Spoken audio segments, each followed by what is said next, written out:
Cat ആഗ്രഹിക്കുന്ന ഓരോ വിദ്യാർത്ഥിയുടെയും മനസ്സിലുണ്ടാകുന്ന ഒരു ഭയം എന്ന് പറയുന്നത് തന്നെക്കാൾ ബ്രില്യൻ്റ് ആയിട്ടുള്ള അല്ലെ ടാലൻറ്റഡ് ആയിട്ടുള്ള ഒരുപാട് പേരില്ലേ, പെർസെൻറ്റേലും മാർക്കും തമ്മിലുള്ള ബന്ധം എന്ത്?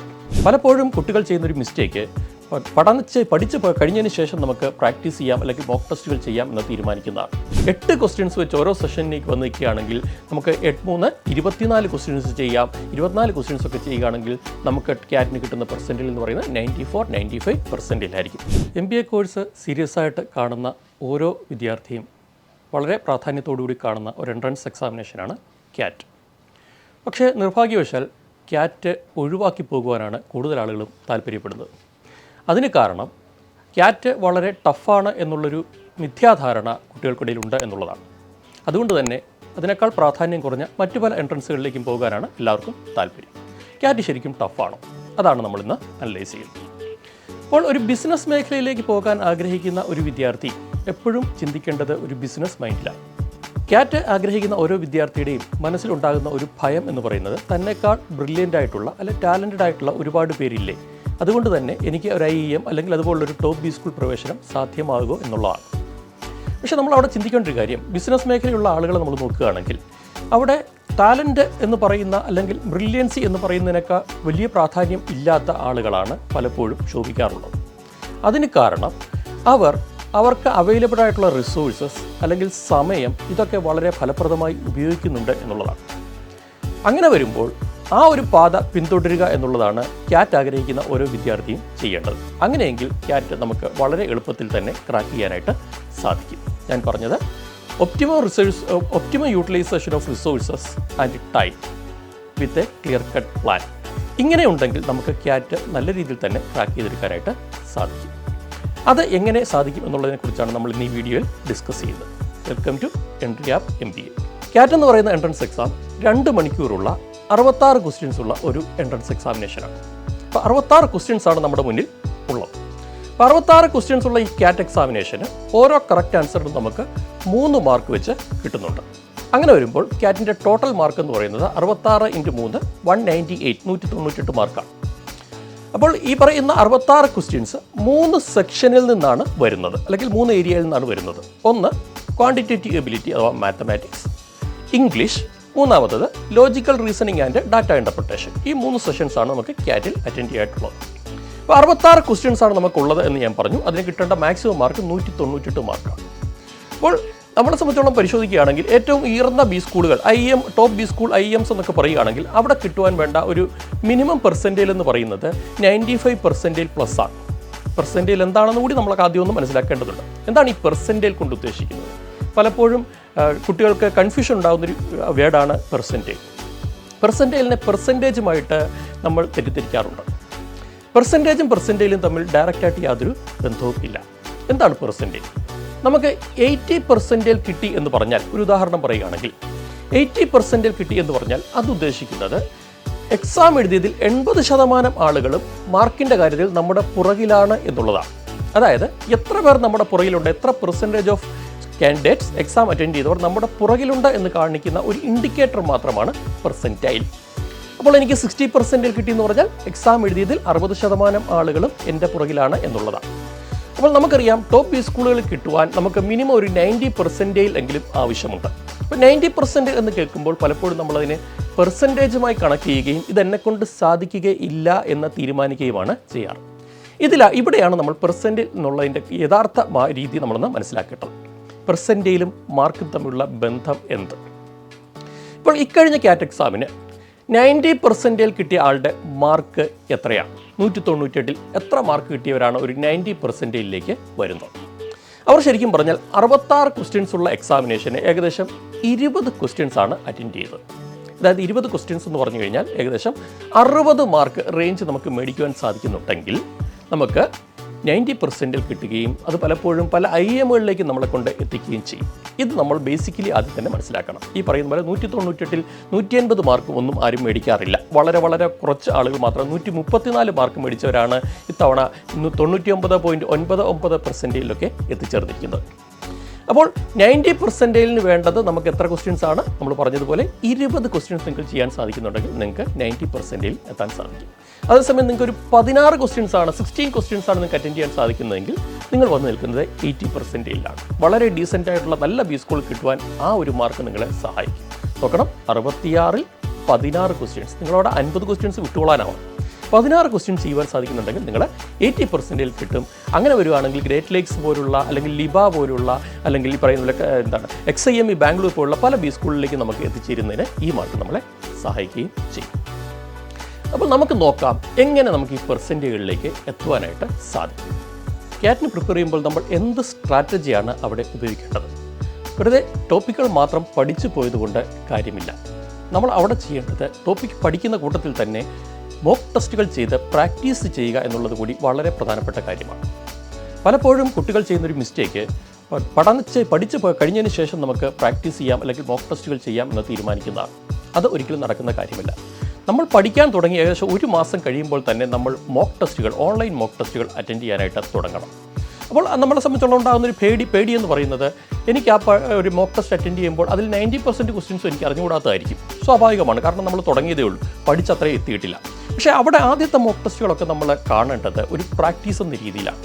നെഗറ്റീവ് മാർക്ക് എങ്ങനെ നമ്മുടെ മാർക്കിനെ അഫക്റ്റ് ചെയ്യാം, അല്ലെങ്കിൽ ടൈം ബൗണ്ടായിട്ട് എങ്ങനെ ക്വസ്റ്റ്യൻസ് അറ്റൻഡ് ചെയ്യാം, ഇതൊക്കെ മനസ്സിലാക്കുവാനാണ് ആദ്യത്തെ 2-3 മോക്ക് ടെസ്റ്റുകൾ നമ്മൾ ഉപയോഗിക്കേണ്ടത്.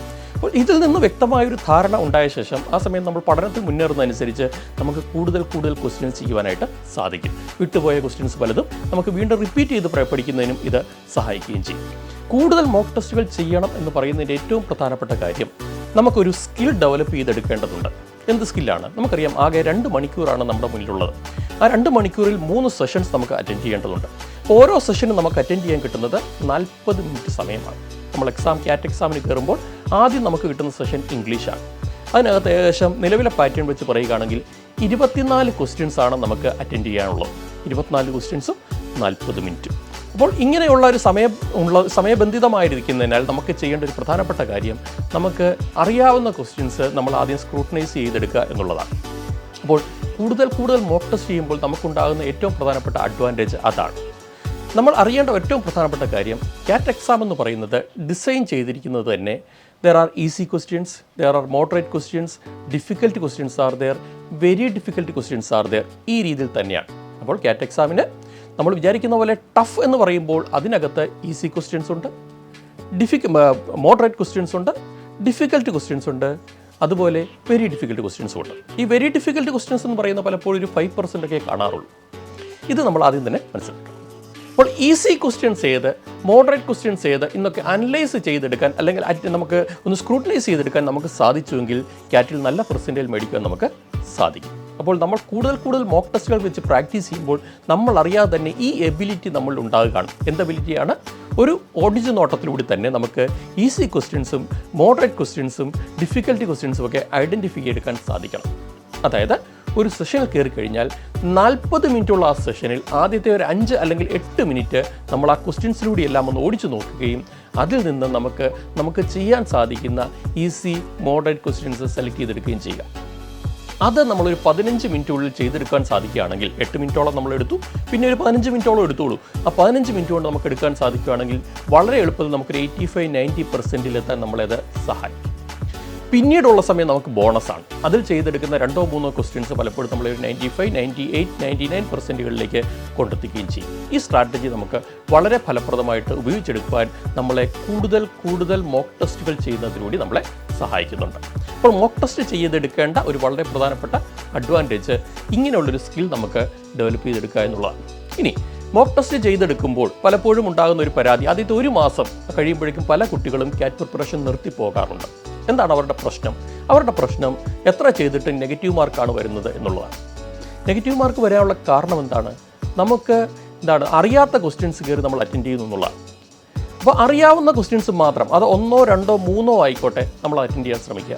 ഒരു ക്വസ്റ്റ്യൻ ശരിയാക്കിയാൽ മതി. നമ്മൾ 2 മണിക്കൂർ ആദ്യത്തെ മോക്ക് ടെസ്റ്റ് എഴുതുമ്പോൾ 3 സെഷനിൽ നമുക്ക് ഒരു ക്വസ്റ്റ്യൻ ശരിയാക്കി എടുത്താൽ മതി, നമുക്ക് കിട്ടുന്ന 3 മാർക്കാണ്. പക്ഷേ നമ്മുടെ പെർസെൻറ്റേജ് പലപ്പോഴും നമ്മൾ നോക്കുമ്പോൾ അതൊരു 25-30% വരുന്ന കാണാം. അങ്ങനെ വരാനുള്ള കാര്യം നെഗറ്റീവ് മാർക്ക് വരുത്തുന്നവർ കൂടുതലാണ്.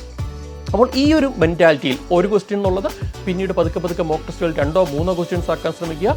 അങ്ങനെ ഒരു 6, 7, 8 ക്വസ്റ്റ്യൻസ് ഒക്കെ ആയി കഴിയുമ്പോൾ നമുക്ക് കാണാൻ സാധിക്കും നമുക്ക് വന്ന് നിൽക്കുന്ന പെർസെൻറ്റേജ് എന്ന് പറയുന്നത് പലപ്പോഴും 80%-ലൊക്കെയാണ്.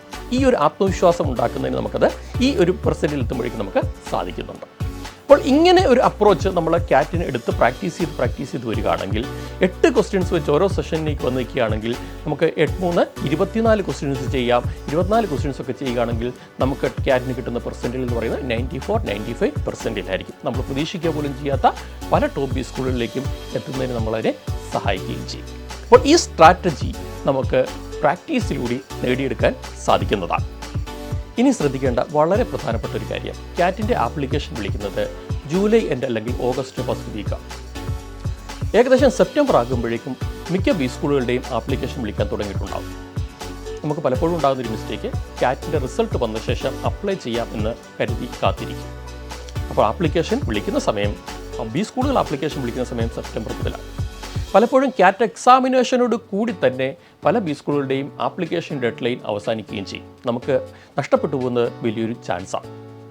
അതുകൊണ്ട് ആദ്യം മുതൽ തന്നെ സെപ്റ്റംബർ, ഒക്ടോബർ, നവംബർ, ഡിസംബർ മാസങ്ങളിലായിട്ട് തന്നെ നമ്മുടെ പണലഭ്യത അനുസരിച്ച് ബി സ്കൂളുകൾ സെലക്ട് ചെയ്ത് അപ്ലൈ ചെയ്യുവാൻ നമ്മൾ പ്രത്യേകം ശ്രദ്ധിക്കണം.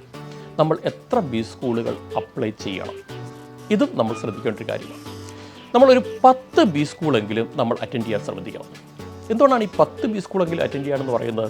പല കുട്ടികളും ചെയ്യുന്നത് 4 ബി സ്കൂളൊക്കെ അറ്റൻഡ് ചെയ്യാറുള്ളൂ. നമുക്ക് നമ്മുടെ പണലഭ്യത അനുസരിച്ച്, സാമ്പത്തിക ശേഷി അനുസരിച്ച് പലപ്പോഴും 4 ബി സ്കൂളിലൊക്കെയാണ് പലരും അറ്റൻഡ് ചെയ്യുക. അത് പലപ്പോഴും ഒരു അപകടത്തിലേക്ക് കൊണ്ടെത്തിക്കും. എന്താ കാര്യം?